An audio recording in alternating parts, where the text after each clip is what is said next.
Good afternoon, everyone. Welcome to Gulfstream today, and a beautiful day in South Florida. The main track is fast, the turf course is firm, starting a brand new week occasion with a brand new weekday post time and even a weekend post time. So there you see our main track getting ready for action just a little later on, and the turf course, always ready to go. So start of another 5-day race week. That's right, and a new post, as you mentioned. We are starting now at 1:10 today on Wednesday, so that's why we're starting this show a little bit later on. So do take note of those later post times throughout the week. All that information available on the Gulfstream Park website. A little bit chilly by Florida standards, but given the foot of snow that my parents got in Connecticut, I'm certainly not going to complain here, Ron. Yeah, I can't remember the last time I saw a foot of snow. It was in Colorado or something many moons ago. So it's been a while, and we got chilly temperatures down here, but we don't want to rub it in for people up north. And I got to dig out. I hated that when I had the show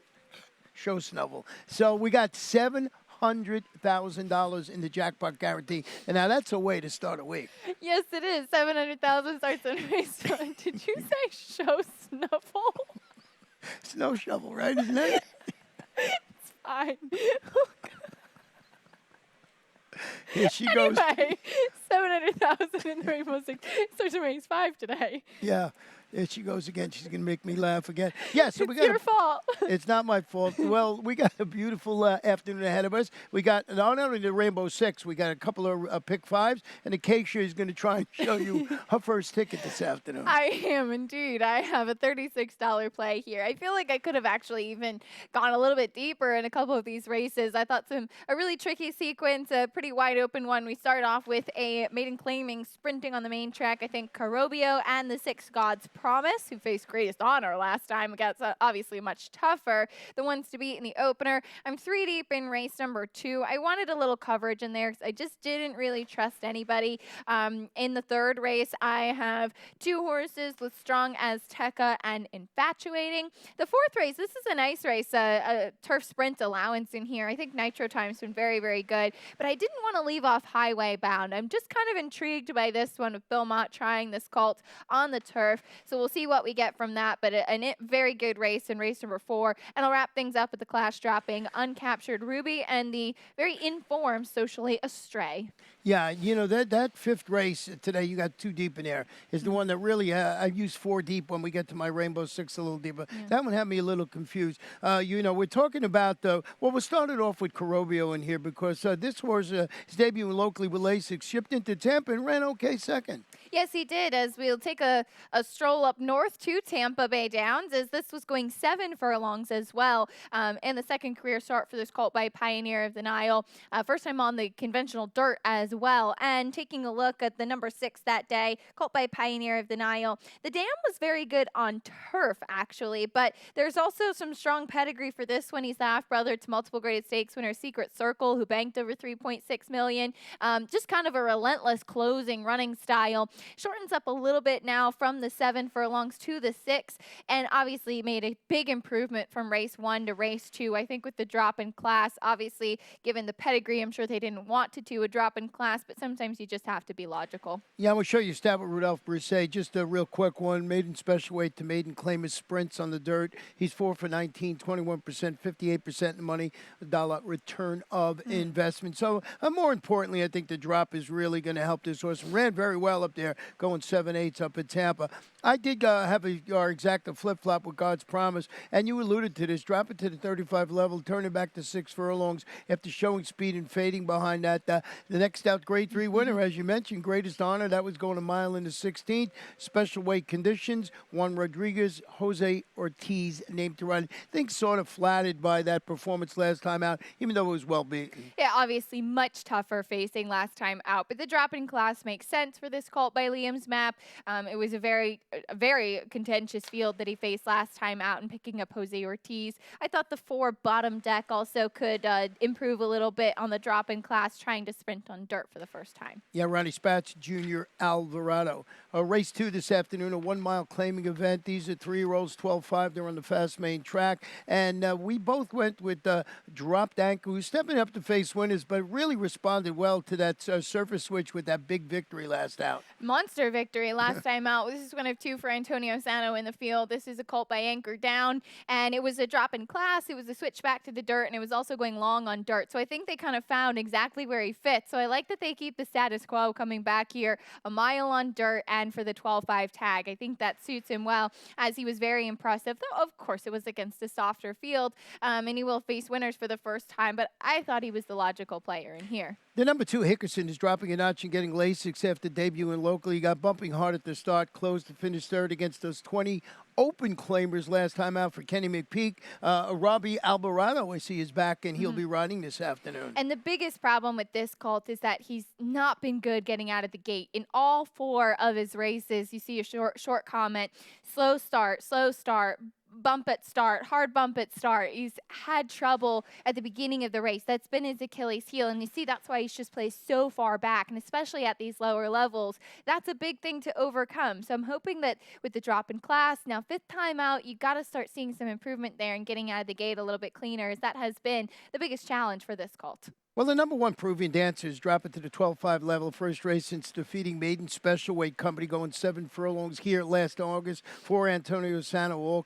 Also conditions dropped anchor. But I just wanted to show you a jockey and trainer stat. You pointed out the other day, and we both have been pointing this out. Junior Alvarado with Antonio Sano. He's 6 for 28, 21%, 416 return of investment. And that's just says 220, but that's like a couple of weeks at 220. So it's mostly been recently. And I just wanted to point that out this afternoon. That's some ROI. I knew they were doing well together, but $4.16 ROI, that's pretty impressive. So take note. I'm glad I included this one on the Big Five now. Race number 3 this afternoon. We're going to stay on the main track. 6 furlongs, claimers, fillies, 3-year-olds, non-winners of 2 in life, 12-5, scratch the 5 and the number 7. And we have our exacta flip-flop. We'll start it off with your horse, the 3-strong Azteca, who drops to this level today after setting a pressure pace. Caught late. She'll be on the engine, I would think, this afternoon with second-time Lasix and Luis Saez. That was kind of my thinking with Luis Saez aboard, and this one just seemed to be kind of a little bit over her head last time and kind of swallowed up late after setting that pace, but she set the pace nicely to win 2 back at Gulfstream Park West. The Victor Barbosa barn has really been heating up a lot lately. Luis Saez, I expect to be aggressive with her early on. A slight drop, just thought that she made sense in this spot, but take nothing away from Infatuating, who first time for Saffie Joseph and running against lesser competition versus what she was facing in the special weight company at Parks. She really ran well against State Bred Company. Yeah, she's going to face the winners today, as you mentioned. Responded. She was good that day. She won by 6 lengths for Saffie with Edgar Zayas, who had a really nice weekend. And Lyrical, now in the Gilberto Zerba barn, this Arundel homebred daughter of Brethren plummets to the 12-5 level. Tried the Sire Stakes Series last summer with no avail, just a big drop. Lasix, MSCL Jaramillo. Yeah, I remember her debuting at the start of May, one of the early 2-year-old races, as Arundel seemed to have kind of those more precocious, ready 2-year-old races back in April and May when we started them here at Gulfstream. She broke her maiden for 50 and then obviously just didn't too tough in those last couple. So it's a really significant drop in class. I proceeded with a little bit of caution, but I think some sort of drop did seem to be needed. Well, the 4th race, we're back on the turf. We're going to be sprinting. This is 5 furlongs, allowance optional claimer 3-year-olds. They can run for that optional tag of $75,000. Did have 1 scratch in here of the number 4 horse, so we're dealing with this 5-horse field. And Etched Stone on top of my ticket, debuting on the turf for Larry Ravelli. Drew clear to defeat those special weight runners, going 6 on the Hawthorne main track. I want to show you a stat real quick before we show you Nitro Times last race with Larry Ravelli. Just dirt to turf and sprints, full out, 7 for 21, 33%, 62% in the money, and still that positive ROI of $2.51. And, you're a little bit of a guessing game, but you're getting Irad in the saddle with Etched Stone. But I can't leave the number 3 Nitro Time off my ticket. No, I agree. And like I said, every time I don't pick Larry Ravelli, he seems to win. And especially with these turf sprints, I think at Gulfstream, just really, really sharp with spotting those. Cairo Prince, I think, can run on anything. You have the arch mare on the bottom side, so there's plenty of turf influence as far as switching surfaces today. So I think that one's a major player. I just have really liked the last couple of races for Nitro Time, and we'll backtrack last time out. For Safi Joseph to claim a horse with Frank Calabrese and then step him up, not be in for a tag again, running against tougher company last time, to me that was kind of like okay, this horse is doing really well, and he obviously was. It won for fun last time, and that's been the last two races in turf sprint company. He's wanted to be a turf sprinter all along, and I think really even had more left in the tank this day. Yeah, he just was amazing that afternoon. Tyler Gaffalione going for 3 in a row on Nitro Time. The number one Highway Bound is a son of Into Mischief. His debut in the grass, getting laces, proved no match for grade 3 Swale Stakes winner, drained the clock, going 6. And that was his $75,000 Limehouse for Billy Mott. Working pretty well up there at Payson Park. Those are some sharp works at Payson. Those are very, very quick. You don't typically see a 36-3, followed by a 102-2, 48-3. Those works kind of in succession over at Payson. And it is interesting that he's switching to the turf today. In the immediate family, there doesn't seem to be a lot of turf pedigree. I also thought it was interesting that he is the half-brother to Grade 2 winner Lake Avenue, who we're going to see later on in the feature race for Bill Mott off of a layoff, too. So keeping it all in the family this afternoon. But I've said this all along.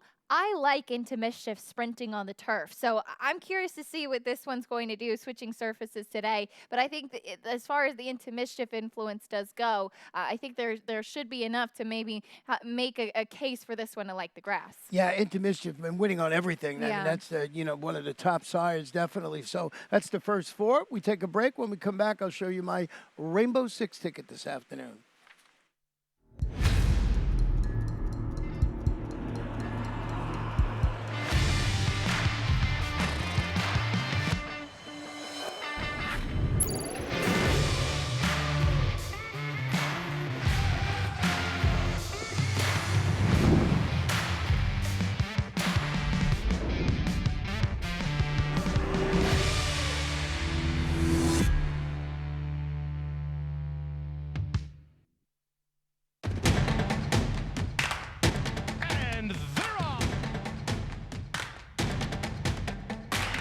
In the 2-path.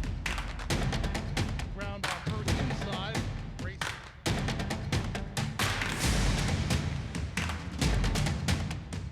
A quarter of a mile to go, and he's 6 yards out. It's last of the 12 as they roll into the backstretch. Welcome back to Gulfstream today. Ron and Acacia. Race number 5, a 6-furlong sprint. Claimants, fillies, and mares. 4 and up, $62.50 is the claiming price, and this is where the Rainbow Six starts. And as I mentioned, there's just so many different ways you can go in this race. So I'm going to show you my ticket. $43.20. Got lots of coverage early on. I went 4 deep in here. I got some interest in Marcus Sanders, 10-1, Subsidiary, Papa's Little Girl. I thought it was a wide open race. Didn't want to get knocked out. Got lots of coverage, as I said, till I get to race number 9. And that's my single this afternoon. I wanted to pare down the ticket so it wasn't too expensive. That's Hopeful Growth. It was in 4 consecutive graded stakes races. And then the last, it really looks like Simply the Best is the best in there. But I also saved with Causing a Hullabaloo. I like that horse's name for Mark Cassidy there in the nightcap. I agree with you. Simply the Best, probably though the one to beat. Yeah, and as I mentioned in this 5th race, I had some interest in Marcus Stan, who's a reclaim by Jorge Delgado. Now, Jorge had this horse a while back, but it cuts back to 3/4. Uncharacteristically poor showing against Simla, going 7. But this thought of Kozan was really good in 2020 with the 4 wins, 5 seconds at 3rd. Hector Berrios named to start the new year on a winning note. It just kept going back to this horse. 10-1 on the morning line. I like the fact that they jumped in and reclaimed it. Yeah, you'll get a nice price on this one, I think, for sure. And to me, it looked like there was plenty of speed signed on in here. You have Uncaptured Ruby, who has some tactical speed to the inside, who I like to bid on the dropping class. I think Sunset Empire is going to be on the engine, Papa's Little Girl, maybe even Bahamian Girl to the outside. So I landed on Socially Astray, and kind of going back to that good stat you mentioned earlier with Antonio Sano and Junior Alvarado. in good form. She's kind of gone quickly through her recent conditions, but she's obviously going good right now. And as we know with the Sano barn, you kind of have to strike while the iron is hot. And when the barn is hot, that's the time to pick them. And so that's what I'm going to land on with Socially Astray, who I do think this is a more contentious field today versus the last two that she's faced. But she's in good form and should sit a great trip. I'm looking at our selections. We only agree with the 7 in this whole thing. I told you it was wide open. Yes, it is. Subsidiaries dropping to this level today, $6,250. Showed some speed weak and late against better sprinting on the grass for Bobby DeBone. He's pretty solid with the turf to dirt. Edgar Zayas, sort of a speed play, as you mentioned, with Papa's little girl for Gilberto Zerpa. That's a pretty tough race. Well, let's go to race number 6. Maybe it'll get easier here. And this is where a late pick 5 is going to kick off. 6 furlongs, maiden claimers, fillies, 3-year-olds, $16,000. There is your ticket. 1, 3, and 6, the same 3 horses I used in my Rainbow 6 ticket. I'm a Cocoa Pebbles. How'd you see the rest of the card playing out? Well, had to use I'm a Cocoa Pebbles. I mean, look, she's done well in her last couple as well. It's funny that you singled in the 9th race with Hopeful Growth, who had actually been my Black-Eyed Susan pick. So I'm looking forward to seeing her back. But I actually went 4 deep in that race, as you have some really interesting layoff runners. And I just decided to single Simply the Best in the nightcap, who I had really liked last time out, but had that far outside post. Does have to stretch out in distance today, but physically I have no problem with it. So she's drawn much better this afternoon for a barn that's been going very well. So I'll single Simply the Best in the nightcap. Went 4 deep in that featured 9th. Including Lake Avenue for Belmont, Hopeful Growth out of the Black-Eyed Susan. And as you said, had to use I'm a Cocoa Pebbles. But I also think that the 6 Gaga Ooh La La in race 6 is going to run better today. Yeah, but I'm a Cocoa Pebbles going to break from the rail. It set the pace last time out, finished second at this level and distance. Just the speed, inside speed play for Dan Hertag, Junior Alvarado, inside gas for me. So I just threw this one on top of the ticket. But I can understand in using Gaga Ooh La La. Yeah, this one had a far outside post for her debut last time out. Finished second at a big price. I don't think she'll be such a big price today, but she might be a little bit of a generous price. Picking up Tyler Gaffleone I thought was pretty key. And again, she did overcome adversity in her debut to run well. The 3 Quid Pro Glow also has a similar look in that she was a distant second in her debut, trying to improve today. Yeah, Ronnie Spatz, the trainer, going to add Lasix, and Luis Saez will be in the saddle this afternoon. We're going back to the turf for race number 7. It's 1 mile and 1/16. These are claimers, fillies and mares, 4-year-olds and up, non-winners of a race since August 3rd. $16,000 is the tag. I got my long shot in here, and it's the 4 Lily's Heat, who's stretching out to the mile and the 16th with that great equalizer on her side, and that is speed. Just a speed play for me, daughter of Twirling Candy. I think it's going to be on the engine here. And I looked at the race, and all the main contenders look like they like to do their main running from off the pace. So I thought maybe this horse could steal it with a little bit of luck, and that's the 4 Lily's Heat.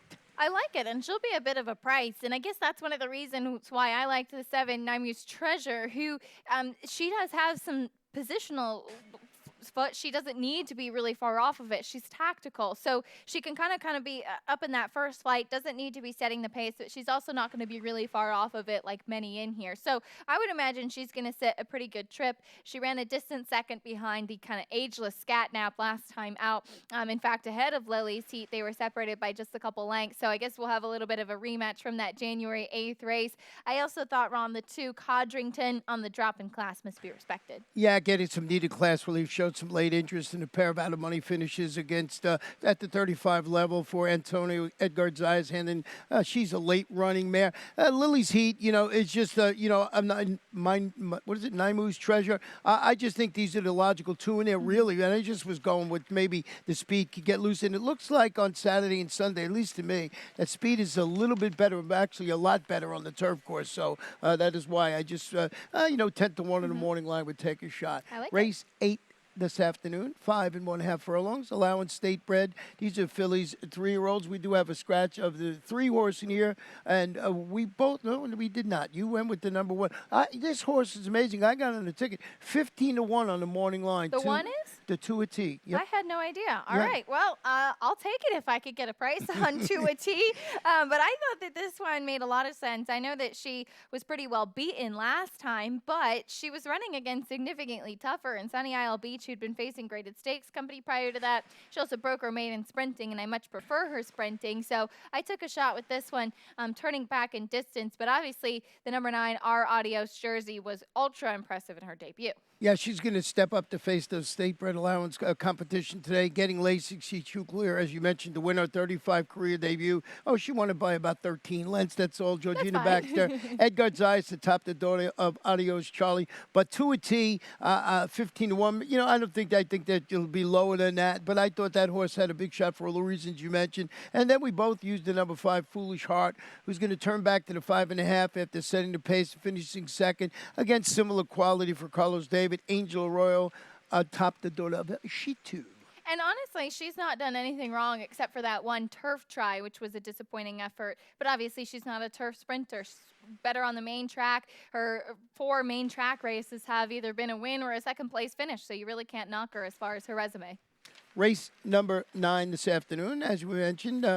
Very, very nice race here. 7 furlongs allowance optional claimer. Fillies and mares 4 and up. They could run for that optional tag of 62,500.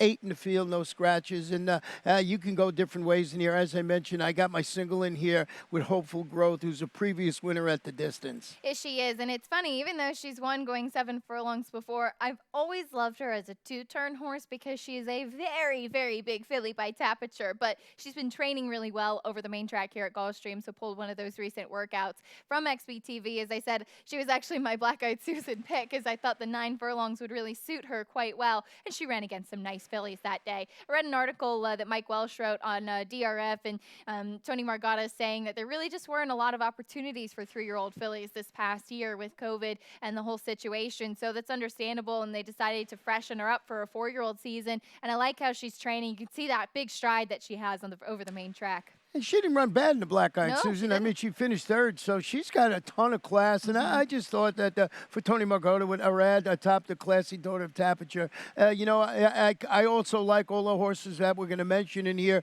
But I had a, you know, maybe this one gets it done and I get my ticket done. But there's so many different ways now. On top, you have the number 6 Lake Avenue, as you mentioned, who's your younger half brother. Highway Bound is running earlier. Yeah, that's kind of fun. I always think it's funny when the siblings run on the same card. But this was a filly I always liked. We saw her last year here at Gulfstream in the championship meet when she ran 3rd behind the Swiss Skydiver, who was kind of unknown at that time before she went on her tremendous 2020 campaign.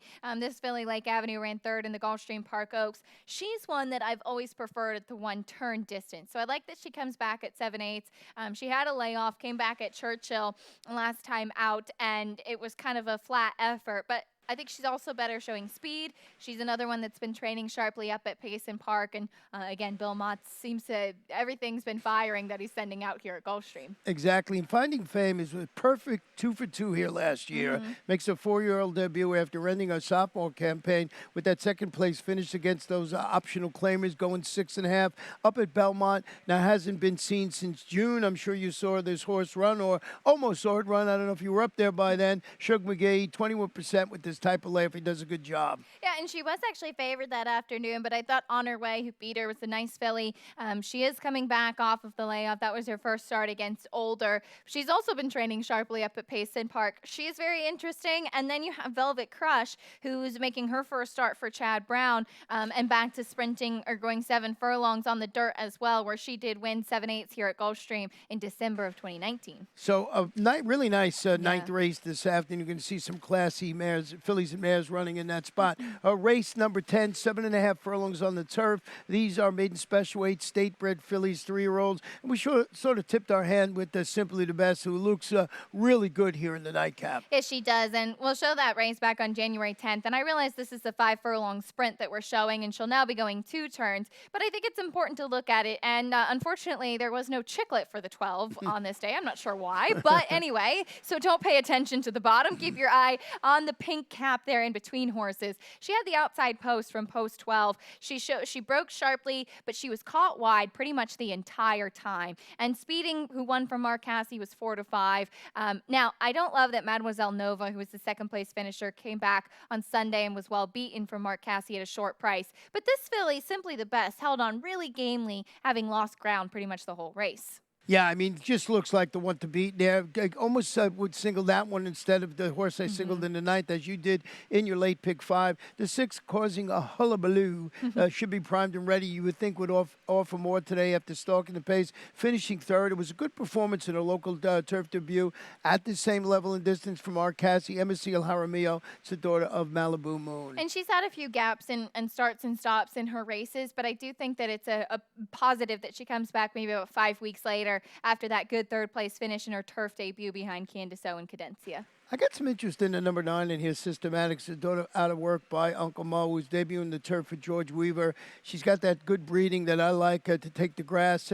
Barn is pretty good with their debut turf runners. And I like the fact that Tyler Gaffleone is jumping aboard here. Maybe this horse can be on my try or superfecta ticket. And I felt kind of the same thing with the one Big Band Lizianne, as I wasn't familiar with the stallion Big Band Sound, who I looked up, who was a grade 2 winner on the turf up at Woodbine. And this one coming south from Tampa for Anthony Granitz, who's about 18% up north there. And Irad Ortiz taking the call. So with that little bit of turf influence in there and seeing Irad Ortiz aboard, I was very intrigued by this one. Yeah, you know, they're going to have to all beat Simply the Best, but that's how you get a little bit of a price in your tries and supers. And, of course, I know how much you like the 10-cent Absolutely. superfecta, so you'll be able to maybe score with a couple of those big price horses in there. Now, the lightning round is going to be taken over by Acacia Courtney, and she's picked some really nice, interesting things to show you. Oh, well, we're going to try, as it is the start of a new week here, as we wrapped up the Holy Bull week last week, and we'll check in on the jockey and trainer standings, as it's pretty much the same as it was last week. Todd Pletcher still with a comfortable hold, 33 wins as far as the top 5. Antonio Sano right in there in the top 5 in the standings too, though, Ron. Yeah, Safi was in tied for Mike Maker for second, but he's taken a little bit of a lead for second place with 27 wins. He's got really a lot of good horses and a lot of that fit the races here at Gulfstream Park. So there you see the top 5. And Danny Gargan doesn't start as many, but he's got those 14 wins. And Irad Ortiz still holding strong. In fact, he is pulled far away from Luis Saez, and they were about even. In fact, Luis Saez a little bit ahead of Irad, but now Irad Ortiz with 68 wins at the meet, and Edgar Zayas, he was kind of stuck there around in the middle, but he's picked up a very strong weekend for him as well. There's a look at the top 5 jockeys. Yeah, 50 wins for Edgar and Louis. Yeah, I was surprised when I saw this morning. I thought they were still neck and neck. You don't pay that much attention during the week, but you know, Irad, he really had a good week, I guess, to make it 68 wins. So, but you never count Louis out. That's ever. right. No, you absolutely don't. As they came down to the wire a couple years ago, in fact, they've always been the top 2 jocks throughout the Gulfstream Championship meet. But speaking of Edgar Zayas, we mentioned him having a good weekend. He picked up a graded stakes win with the Swale and drained the clock on Saturday, and then a 4-win Sunday, Ron. Yeah, he was just in his zone. Everything he rode, he beat a couple of my horses that I was mad at, but he just in a good zone. So 4 wins for him. Like you said, last week he was sort of stuck on 42. Now he's up to 50 with that 4-win Sunday. Good to see him doing well and healthy. And he was telling me in the winner's circle after the victory in the Swale, it just means a lot. This is his home track to be doing so well here. And big congratulations to Edgard. And the meet's not over yet, Ron. No, he'll be going to. He's doing fantastic. So we'll see how it shakes out. But look, right now it's all about Irad. Yes, it is. As we did see the nominations come out for the Dubai World Cup card on March 27th, always usually same weekend of the Florida Derby. But nominations from 19 different nations, and of course the U.S. well represented, including Nick Sko, who's been nominated to the Dubai World Cup. He won our Pegasus World Cup here. Always an exciting time, Ron, to see see which horses might head overseas. Well, Nick Scott was just so impressive. I just remember watching this race with those fractions he set that said, okay, he's going to stop. And not only did he not stop, he drew away from the field, so he was very, very impressive. And if I was the connections, I might take a shot. A $12 million Dubai World Cup. We also saw Bill Mott's Tacitus on the nominations, and his channel maker, who was the champion older turf male, nominated to the turf race as well. But one mare that we are all big fans of, how about Latruska, Ron, taking the Houston Ladies Classic this weekend? Yeah, she's just amazing. And this is the Mexican-bred horse for Vasto Gutierrez. Just a really good performance. After following that big, big win in the Rampart, this horse takes her race race wherever she goes, no matter what the track is. Graded stakes wins at Saratoga, at Gulfstream, now at Sam Houston. How could you not love a horse like this? She's just awesome. Yeah, and good connections. And Fasto's a really nice guy, so you can't help rooting for him. Looking like the Azeri will be next on the calendar for Latruska, as I thought it'd be fun, Ron, to kind of look towards the future, as we often do. How about some cute foal pictures as we saw the first filly by Vino Rosso at Spendthrift? How awesome is this? Yeah, it's so cute. You can't. We had to talk about this morning. Who's cuter, puppies or new foals? And it's very, very close. I would agree. So looking forward to seeing some more of the cute foal pictures. It's that time of year. I think it's kind of a regular thing that we'll have to do on the lightning round, because this just puts a big smile on my face, as it will. I think that's a perfect way to wrap things up on the morning show here. We'll send it up to the one and only Pete Aiello for the track and weather conditions and all the changes coming up next.